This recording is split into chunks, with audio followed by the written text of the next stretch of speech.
Hey, how y'all doing out there in YouTube land?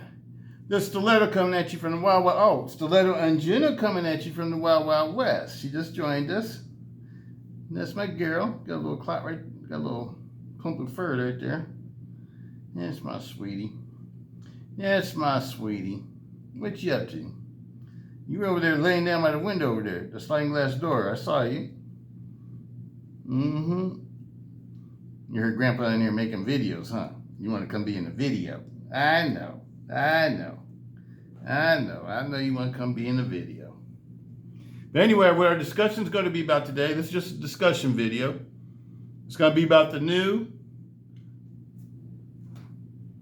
MagnaCut Demko Knives Fixed Blade FREEREIGN. The FREEREIGN MagnaCut USA made Demko Knives FREEREIGN. And what we're discussing is about the handle, because I've had some questions about the handle. But before we get into that, let's get into my little bit of my history with Kraton Rubber Handles.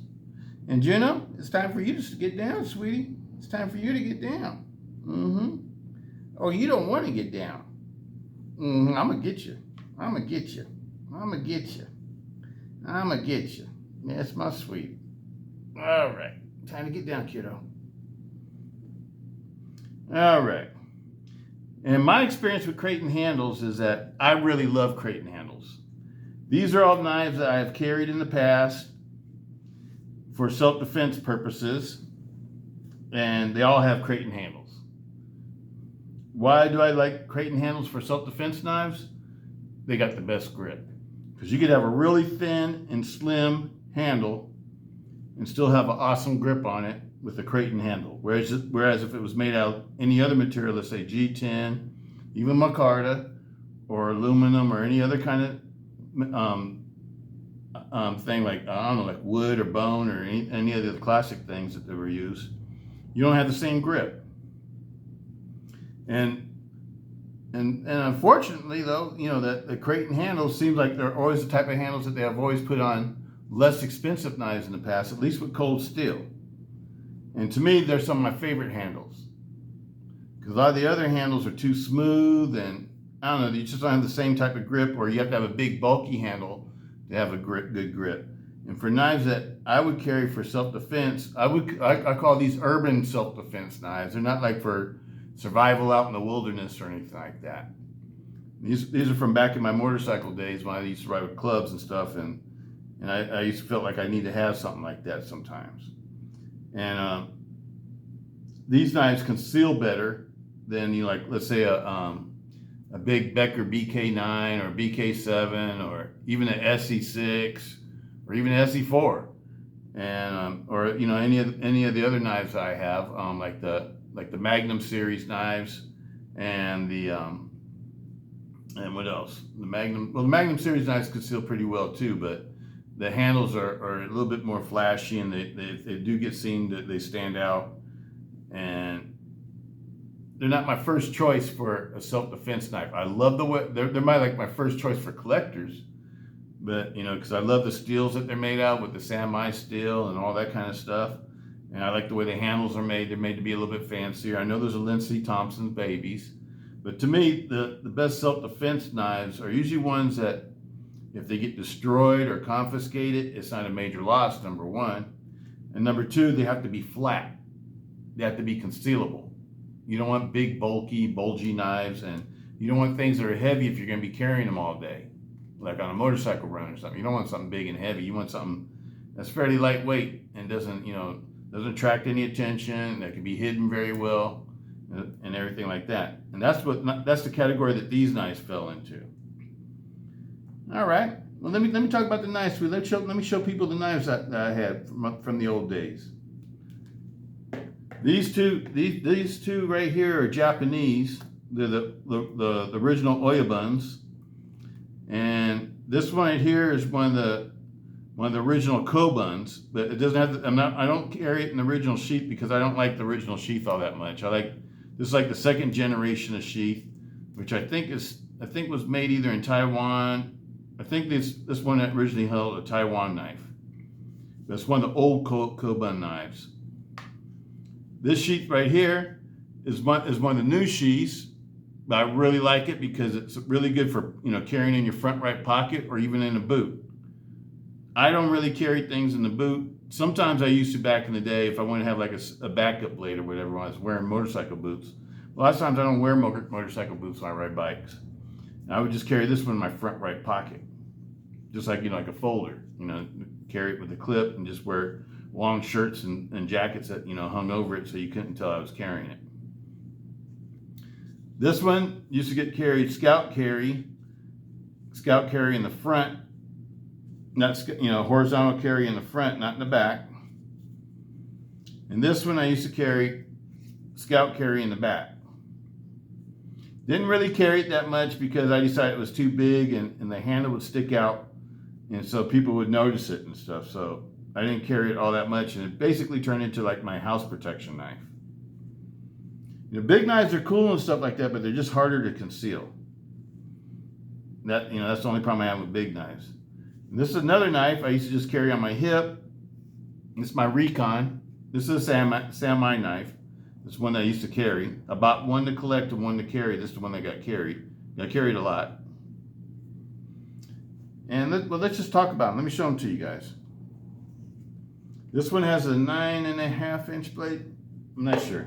Let me measure it. I want to say it's a 9.5 inch blade. I think one of my Oyabuns is 9.5, the other one's 7.5. Oh no, it's 9 inch. 9 inch, so it must be 9 and 7. 9 inch blade. I've shown you guys this one before. When it was when its primary duty was just being a house protection knife.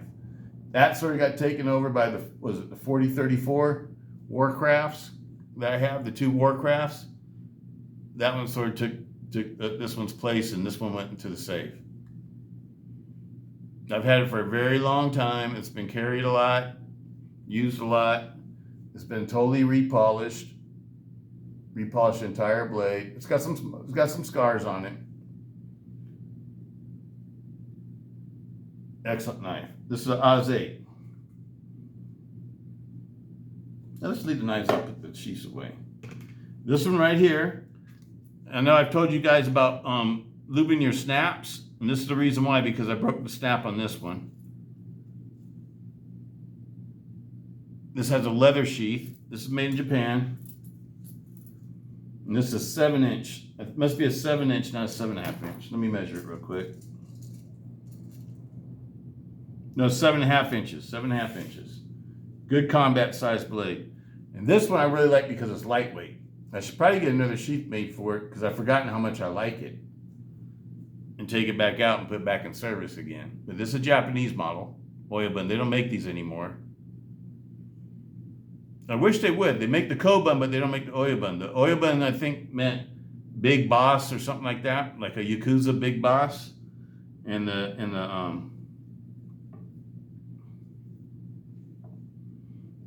Kobun was a soldier. This is a Japanese serrated model Kobun. It's one of the original ones. Carried this one a lot too back in the day. These actually got carried the most because of their size. This one also got carried in this sheath too. Works in this sheath also. The one for the 9 inch. Because once I broke the snap on the leather sheath, I didn't use that sheath anymore. That's why it still looks like pretty much like brand new.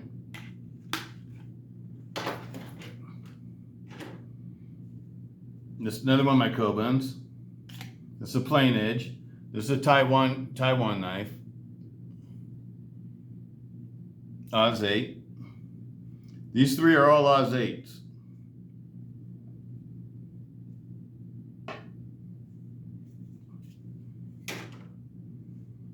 And this one I bought just maybe a couple years ago.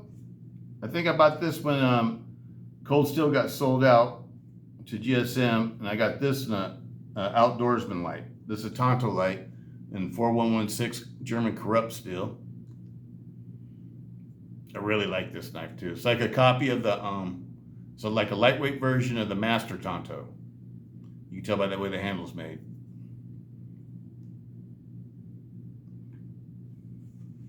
And that one has a 6-inch blade. 6-inch blade. These are 5-inch or 5.5 inch. 5.5 inch, and this one's a 6-inch, I believe. Yep, 6-inch blade. And this is another one that I bought when Cold Steel was selling out to GSM, being sold to GSM, not selling out, but selling to GSM. And this is Samurai. Was it like a 4.7 or 4.8 millimeter? I think they call it a 5 millimeter. Japanese Samurai stainless steel blade. It has 420J is the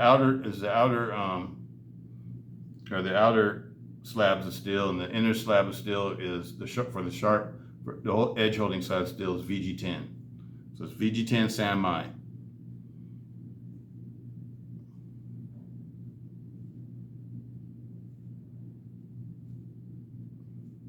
These are my urban self-defense blades for fixed blades. They all have Kraton molded handles, over molded handles. And some of these knives are over, I'd say 15 years old now. I think I first started getting these like in 2008, 2009, 2010, right around in there. So some of them are pretty old. It's still perfect.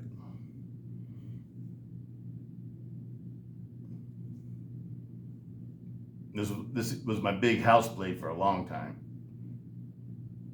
Used to sleep underneath my bed.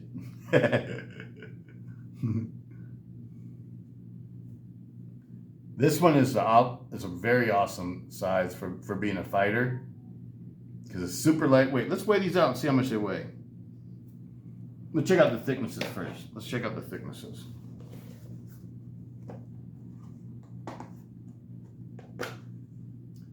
The Kraton handles, overmolded handles, at least the way that Cold Steel and what I see from Andrew Demko, the way that they've always been made, there's, nothing gets inside of here. I heard people saying that you could peel these back and, sure, if you peel it back, there's like a little bit of a gap, so what? But it's like nothing can get inside of them though, because like unless you're doing that and putting it under water and when you clean the animals or whatever, nothing's gonna get in there. So it's not really something that anybody should really be worried about. These knives last forever. Okay, sweetie, you gotta get down, kiddo. Your grandpa put this down. Oh, that's my girl. Okay, let's zero out.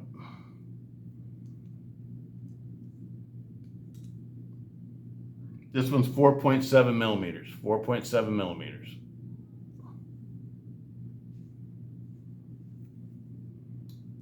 This one is 3.96, 4 millimeters, 3.96. The Kobans, 3.13, 3.13.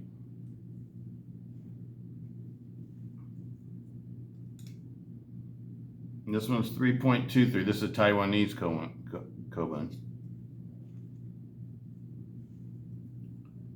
Tonto Light, 3.7 millimeters. And the Recon 1, 4.94, almost 5 millimeters, 4.94. Weight, let's get the weight out of the way so we can finish our discussion.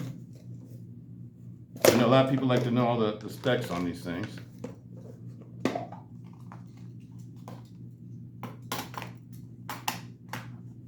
The Japanese versions you can't get anymore unless you get it like on eBay or something on the secondary market.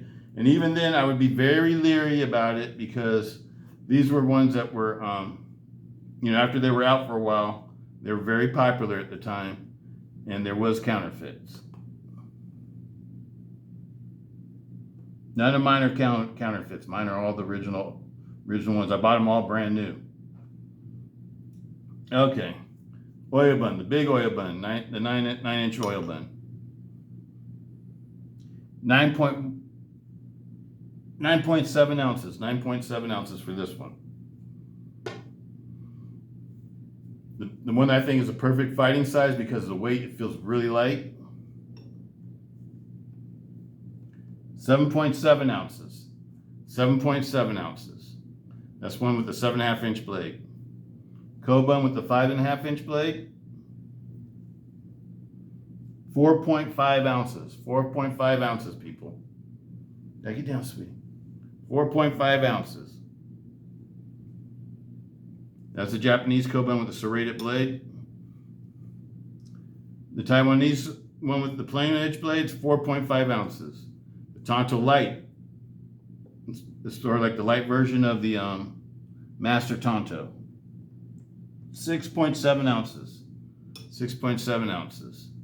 And last but not least, the Recon one. It's going to be one of the heavier ones. 8.5 ounces. Still fairly light. Not that heavy. Not that heavy. Some other knives that I ended up just collecting that I also bought for the purpose of being possibly self-defense knives were these two. I got a couple of these because I thought it was going to be a karambit master. I thought it was going to be a master of the karambit. Turned out that this knife was more dangerous for me than it was for me holding it up against somebody else. 4.7 ounces. That's the karambit. And it also has an overmolded Kraton handle. That's why it's out here. Another one that a lot of you guys I know probably like is the OSS. The double-edged OSS Bowie.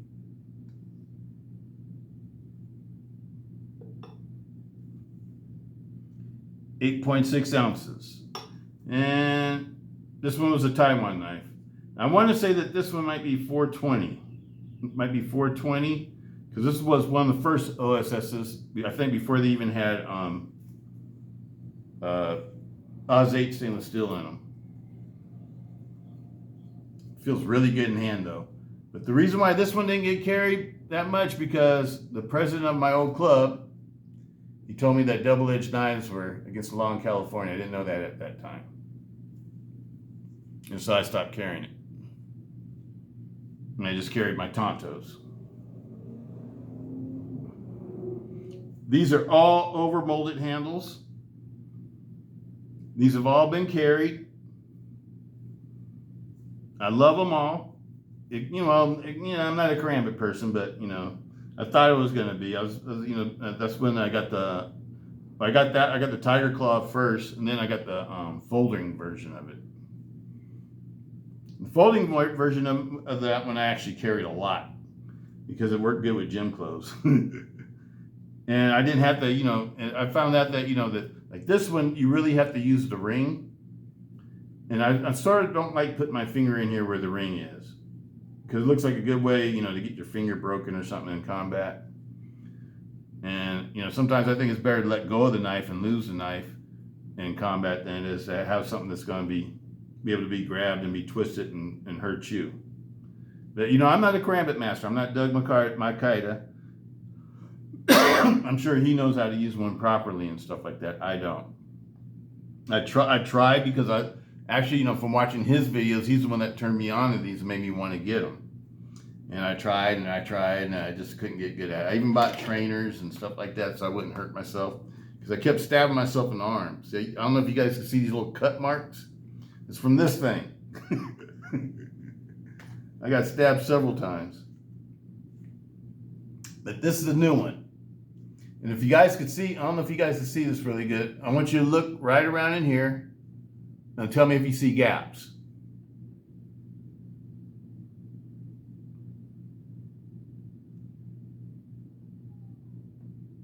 I think this one's made exceptionally well.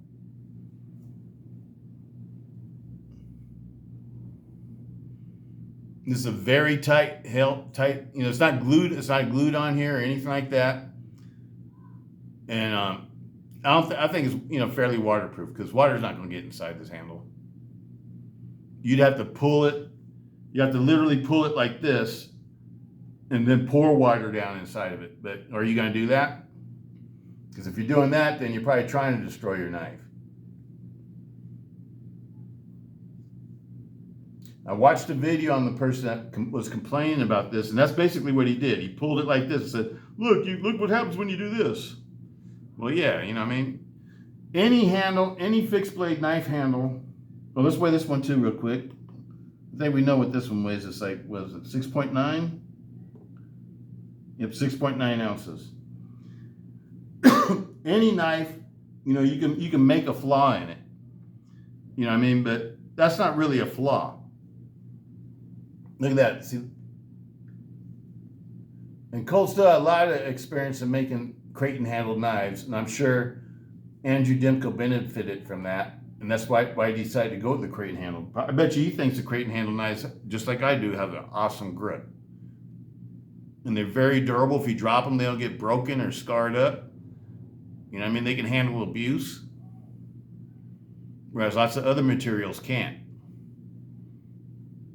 And for a knife that you're going to use, I think it's good to have a, let's get off there's too many sharp blades on the table, sweetie. These are real sharp blades. There's too many variables about, like, you know, like if you drop a metal handle, it gets scarred up. If you drop a, you know, like when I say metal, I mean titanium, aluminum, brass, anything like that. If you drop it on the ground, it's going to get scarred up. A stainless steel handle too. If you don't like scars, that might be an issue. A wood handle or a bone handle, with age, they crack and they warp and they shrink and they do all sorts of weird things. So I don't want a wooden handle or a bone handle, some kind of bone, antler bone or bullhorn bone or something like that. They're beautiful knives. They make beautiful knives. They make beautiful collectors, but they're not users to me. Not for me anyway. I like knives to be durable. You know, as far as, like, you know, if I drop them or whatever, if they get a scratch on a blade, I can refinish them. You know what I mean? But it's hard to redo a handle. These knives are super flat because it's just over molded over the tang. These are all full tang knives. The tang goes completely through the handle. They're just over molded with Kraton. Kraton, I think cold steel last times would use like grivery to give it like a palm swell, like that. There's grivery underneath that, and then they overmold over the grivery. So it's a very durable handle. You know, Joe X, I'm sure you can break them and tear them all apart and stuff like that. But, you know, if you're going to use knives like you're supposed to be using them, you're not supposed to be using them like Joe X uses knives, right? And the cool thing about these is that they're super concealable because they're so flat, and yet you still have a good grip. Still have a good grip. That's why, to me, they make excellent concealable fixed blade fighting knives, or self-defense knives, should I say. Nobody can pull this out your hand. Once you got your hand closed on this, there's nothing slippery about it. It's not going to get pulled out your hand. Same thing with this. This is like a $20 knife. These when I bought them, they were like 30 bucks. I think this is like 20. It was like 22 or $25 or something like that. I did a video on it. Can't remember exactly what it was, but I bought this one in an Outdoorsman. I bought this one to be a self-defense knife. All these have hollow ground blades, except for these three and this one. So I got 4 of them that aren't hollow ground. But all these other Tontos are the classic way that Cold Steel used to make their Tonto blades, with your main portion of your blade, the cutting portion of your blade being hollow ground, so it'd be a good slicer still, and the tip is flat ground. The flat ground American Tonto tip. But, you know, for a self-defense knife, you don't really need a super premium steel, if you ask me, because all these knives will cut flesh. They will stab through flesh, cut flesh, be great self-defense knives, just like any other blade would. You know, because all the, you know, what we call the low budget steels nowadays used to be premium steels 20 years ago. These are when these were made, they didn't have CPM steels yet. when most of these were made, they didn't have CPM steels yet. So Oz 8 was actually a pretty premium steel. It was like a mid-grade steel, I would say. I think 154 CM and ATS 34 were like the premiums. And they did have M2 speed steel, but only people that had that was Benchmade. But, you know, and 440C was very common. 440C and 420HC. And 420J was used like in Sami. They used to have the VG1 Sami knives. I have lots of Recons. Recons are one of my favorite knives for a fighting knife. It's nice and thick and strong, so if it hits bone or something, it's not going to break or chip. You got nice thick handle grip, but this one's not the easiest one to conceal though. That's why it's a hip knife.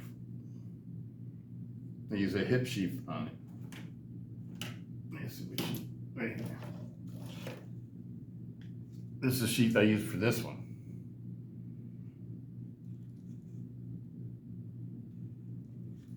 And in California, you can carry a fixed blade, you know, when you're outside the cities, on the highways and stuff, long as it's being shown, long as it's exposed. And that's the reason why I carry this one like this. You see all the snaps and I mean, all the screws and things for it. These used to be black. This one got carried a lot. It's an excellent knife. Recon 1 is one of my favorite self-defense knives. And that's the reason why I decided to collect all the other ones that are Sami, because I love this one so much. Now, I used to carry the, I used to have one of those, what was it, SR, or was, the Japanese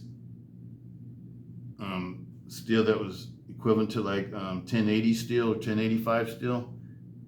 SK5, I think it's called SK5. But I don't have that knife anymore. But I do have a carbon V. And I had two of these.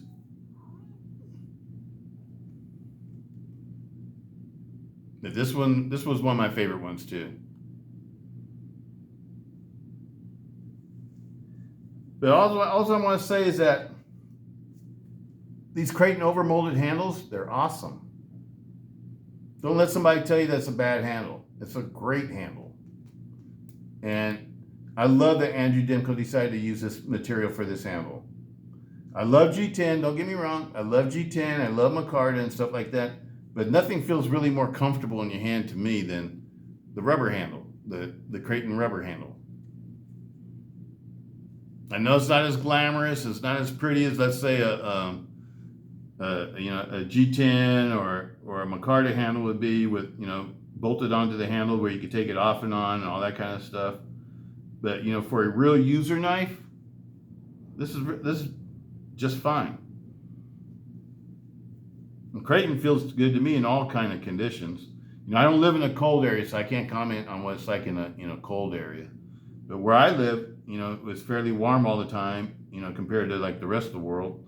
And it's just fine. It works just fine. This knife for me was going to be good for not only self-defense. I think this would make a great self-defense folder because the balance on this one is perfect. Look at that. The balance is perfect. 50-50 balance. Right at the handle finger groove. 50-50 balance. That's real 50-50 balance. So that means it's easy to handle.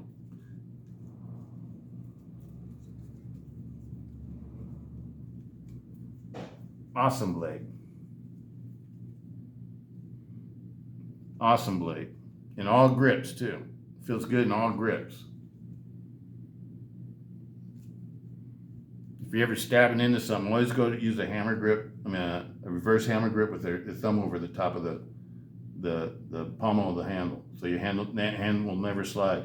Even though this one's got a guard, I would still recommend doing that. This is a beautiful knife.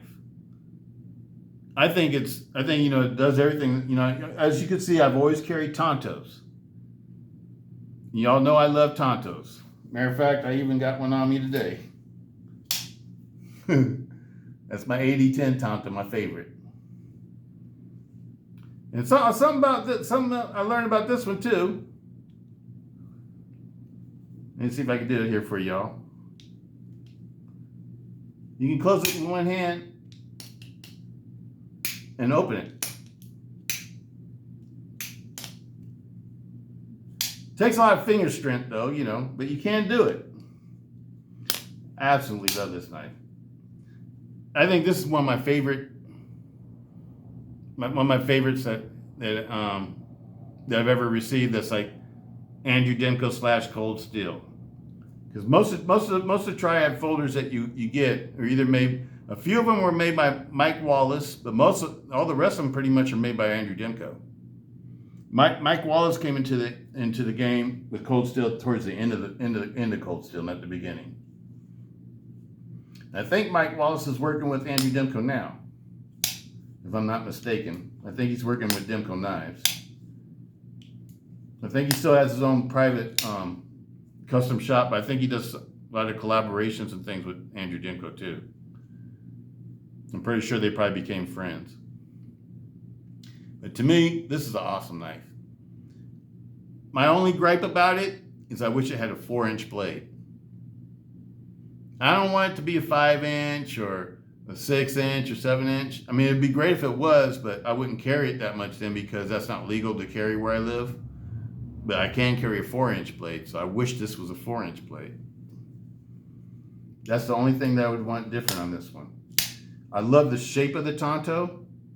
I think it's beautiful. I think this is one beautiful Tonto. Just wish it was this, you know, out here. I love the way this handle feels. And you know, when it comes to pocket knives, I do prefer G10 and micarta. Those are my two favorite handle scales for pocket knives. And after that, I like aluminum. Don't really care for the titanium that much, people. Why? Because titanium's too heavy.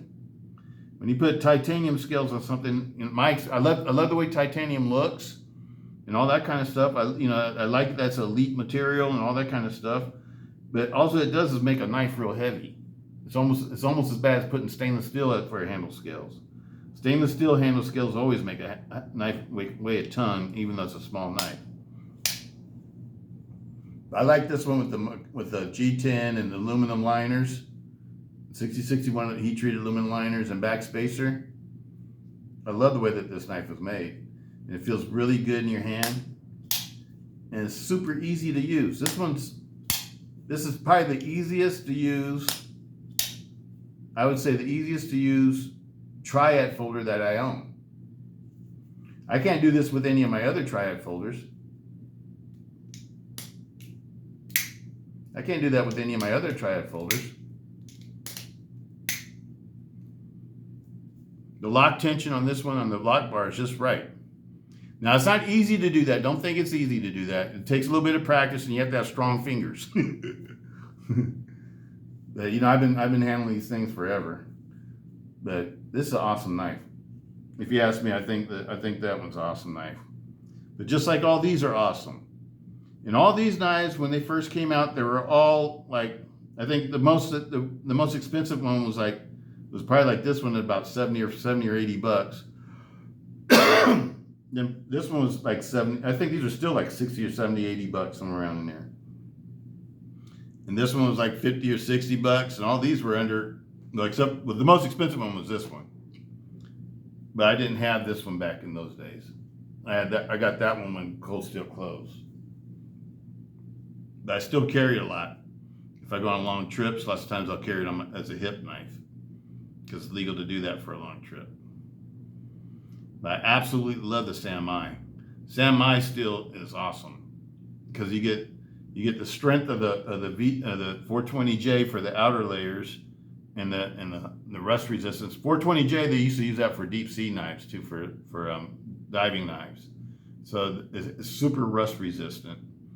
And you get the combination of the VG10, which can be a sort of a brittle steel, it's tempered too high, but it holds the edge very well. And that's why I like Japanese AUS 10A. I think it holds the edge pretty much like VG10 does. VG10, VG1, all those steels. VG stood for very good, from my understanding, stood for very good steel. from Seiki, Japan. All the samurai steel knives, even though they're put together in Taiwan, the steel comes from Japan, Seiki, Japan. So you're still getting Japanese steel, Japanese quality steel. But this one, all I got to say is that the MagnaCut, if you're a little bit interested, you want to try it out, I'd say go get one. I think this is an awesome blade. I think this is an awesome blade for the price and for the quality. Don't be afraid of Kraton Rubber. Kraton Rubber is an excellent handle material. Sure, it's not as expensive as G10 or Micarta or one of those kind of materials. And sure, it's not bolted on where you can take it off and on, but you're not going to need to take this off and on. At least I'm not going to. I've never had to feel the need to take these handles off. And it lasts a very long time. Now, one gripe I do have with this handle, and the reason why it doesn't have any restraint on it for it right now is because I've been trying to figure out how to make it be scalp carry. Horizontal carry in the front of my body, scalp carry. But one problem I found with it is when you take off the restraint back here that holds the knife, it makes a lot of noise. Still has awesome retention. Excuse me, people. Still has awesome retention. Doesn't have a retention problem. It's just that there must be a lot of space inside of here, and the blade moves back and forth.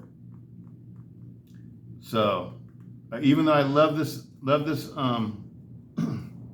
sheath, it may not be the best sheath for horizontal carry when you're using a different setup. Let's say something like this. Or something like this. I always like to, take my old belts and turn them into straps for horizontal carry. That works perfectly fine, people.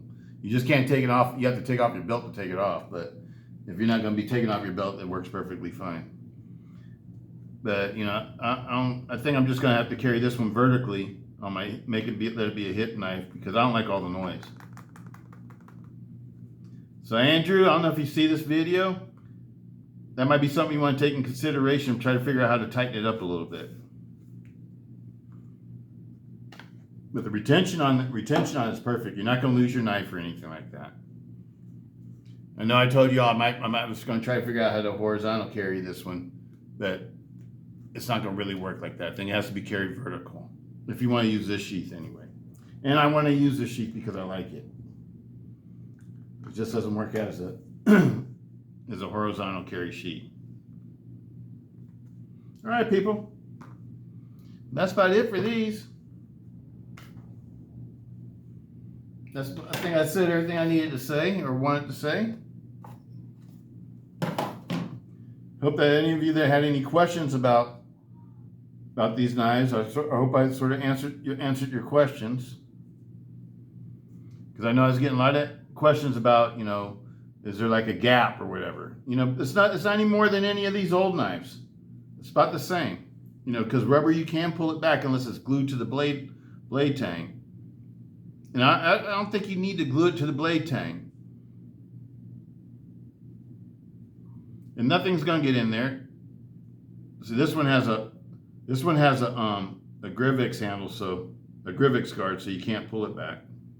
That might be the way to solve that issue, for people that really bothers. If you're Andrew Demko, if you're listening, is maybe put a Grivix guard around it and overmold into it. This one has a Grivix butt cap too. Is this one the same way? Yeah, this one has Grivix right here too. And then a Grivix ring.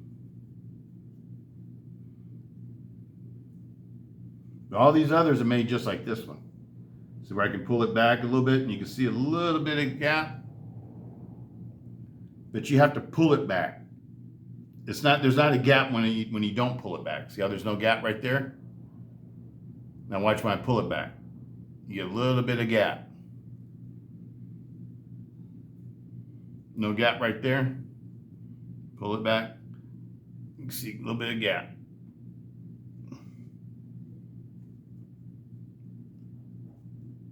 This one has an over molded Kray-EX handle. I can feel it. It feels solid. Let's see on this one, the original oil bun. It's rubber. Most of the oil buns and I think the oil buns and buns are made more like this one. Yeah, this one has a solid. It feels like it's an over molded Kray-EX. I don't know. You can't pull that one back. I absolutely love these knives. These are like some of my first pick knives to carry if I want to carry something. And I want it to be concealed. Number one would be the buns, because those are most concealable. Buns just a half an inch longer than this one, but it's got a smaller handle. Grip area is about the same though.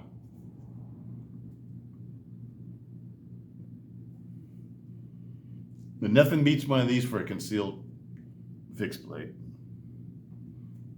All right, people. I'm gonna end it off here. I think it's gonna be a good video for people to see. A lot of people have been asking questions about these. I hope I've answered all the questions. I highly recommend this knife. I think it's a beautiful knife. I highly, highly, highly recommend it. And I love the rubber handle. I don't need this to be Kray-EX or whatever. I like the way this all feels. The handle fits perfectly in my hand. Like I said, it's perfectly balanced. It's a perfectly balanced knife. And it feels really good in your hand. It feels really good. Really, really, really, really good. I think it's an excellent knife. The excellent knife I think it's one of these kind of knives that's just a jack of all trades. And whether you got the Taiwanese made one, or you got the USA made one, it rocks. I think it rocks. Doesn't matter. I just like the MagnaCut one, because when I saw the video about these, and Andrew Demko was talking about that he's going to release these in MagnaCut, I just want the MagnaCut one, because I don't have any other MagnaCut knives. This is my first MagnaCut knife, and I was tempted to get the Hogue Deca and MagnaCut, but I already have a Hogue Deca, and I don't really carry that one. And so, I said, no, I'll wait for something I want. And I like carrying fixed blades when, I go on long rides on the bike, or if I'm going fishing or something like that, and doing something in the outdoors, I like to carry a fixed blade. And this would be one that I would carry on me all the time. This is not a backpack knife. This would be a regular EDC fixed blade if I'm out in the outdoors. I think it'd make a great work knife. I think it'd make a great, for people who like do construction and stuff like that. I think it'd just be great for all kinds of purposes. I really dig this knife. And the stonewash finish on this is beautiful. I like the stonewash finish better than the machine finish or the other finish on the other one. The satin finish or machine finish, where you see the machining marks and stuff like this one. This one you don't see any machining marks. It's got really beautiful stonewash. And MagnaCut is supposed to be super rust resistant.